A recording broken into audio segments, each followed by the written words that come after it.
Bataille, bonjour.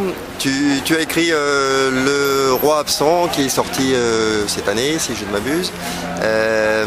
Ça a été salué quasi unanimement de manière très favorable au niveau des critiques locales. Qu'est-ce qui t'a poussé à écrire ce livre et est-ce qu'on peut parler de roman ou d'autobiographie ou les deux? Alors bon, déjà je vais juste corriger, c'est vrai que le temps passe vite, mais il est sorti en 2007, en juin 2007. Et alors, ce qui m'a poussé à l'écrire, c'est assez difficile à expliquer. Ça fait partie des romans qui s'imposent à vous. Moi je me suis réveillé un matin avec l'histoire de Roi absent dans la tête. Et donc l'urgence de sortir ça, de le coucher sur papier. Donc voilà, j'ai pas vraiment cherché à écrire ce roman, je pense que c'est plutôt lui qui cherchait un écrivain pour sortir. Voilà, c'est plutôt comme ça que ça s'est fait. Quel âge as-tu? Quel âge j'ai?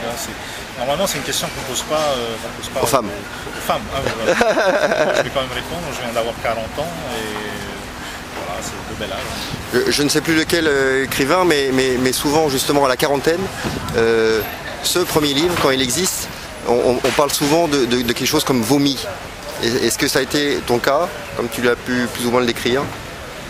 Vomi, c'est pas tout à fait. Quelque chose qui était en toi longtemps et il y a un moment où tu as voulu le poser sur papier et tu en as fait un roman. Est-ce que tu l'as vécu un peu de cette manière? Non, je ne l'ai pas vraiment vécu comme ça parce que c'est pas mon premier roman, c'est le premier que je publie, mais c'est le 8e que j'écris. Donc voilà, le processus d'écriture de livres, de romans, c'est quelque chose que je côtoie depuis que j'ai 14 ans. Donc non, j'ai pas vécu ça comme je sais pas, un point de passage.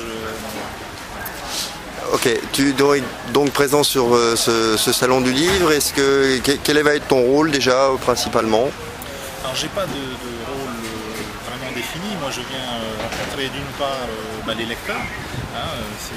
J'ai des lecteurs assidus qui essaient de venir me voir pour faire dédicacer leurs bouquins. J'ai des nouveaux lecteurs, donc j'aime toujours rencontrer. Je viens surtout rencontrer nos invités du Pacifique et puis d'ailleurs. Parce qu'il y a des gens que j'admire. Il y a Albert Wendt que je lis en anglais depuis que je suis adolescent. Il y a Witi Himaera qui est aussi un de mes auteurs favoris. Patricia Grace, pareil, qui fait partie de mon panthéon des écrivains océaniens. À côté de ça, il y a Marc de Gouvelin qui a lancé la série Millennium, qui est maintenant un succès planétaire. Donc voilà, des gens très intéressants, des Wodorode qui nous manquent à l'humour. Il y a des gens sublimes à rencontrer. C'est important de rencontrer ces lecteurs? Rencontrer les lecteurs? Oui, c'est ce qui fait toute la différence entre écrire pour soi et écrire tout simplement. Tu sors d'une expérience professionnelle longue et délicate, pour bien l'avoir connue aussi. Quelle est la différence et qu'est-ce que ça t'a enseigné de communiquer entre du papier, donc écrire, et de communiquer notamment de manière différente et pour quelqu'un d'autre?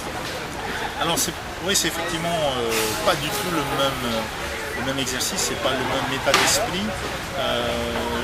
Moi particulièrement quand j'écris des romans, je ne cherche pas à convaincre de quoi que ce soit, alors que quand on est dans la communication institutionnelle, on est là pour véhiculer un message qui a un certain sens, et donc c'est une écriture plus, si on peut parler d'écriture, certainement plus polarisée. Et pour terminer, est-ce que cette expérience professionnelle récente t'a donné des idées d'écrire sur des sujets peut-être qu'on retrouvera plus tard dans un de tes bouquins? Alors il y a effectivement, je n'aime pas parler d'expérience professionnelle parce que je n'ai jamais considéré expérience de vie, l'engagement politique comme une profession, mais il y a effectivement des situations, des histoires d'hommes qui sont extraordinaires, mais que par pudeur je ne raconterai que quand il y aura prescription.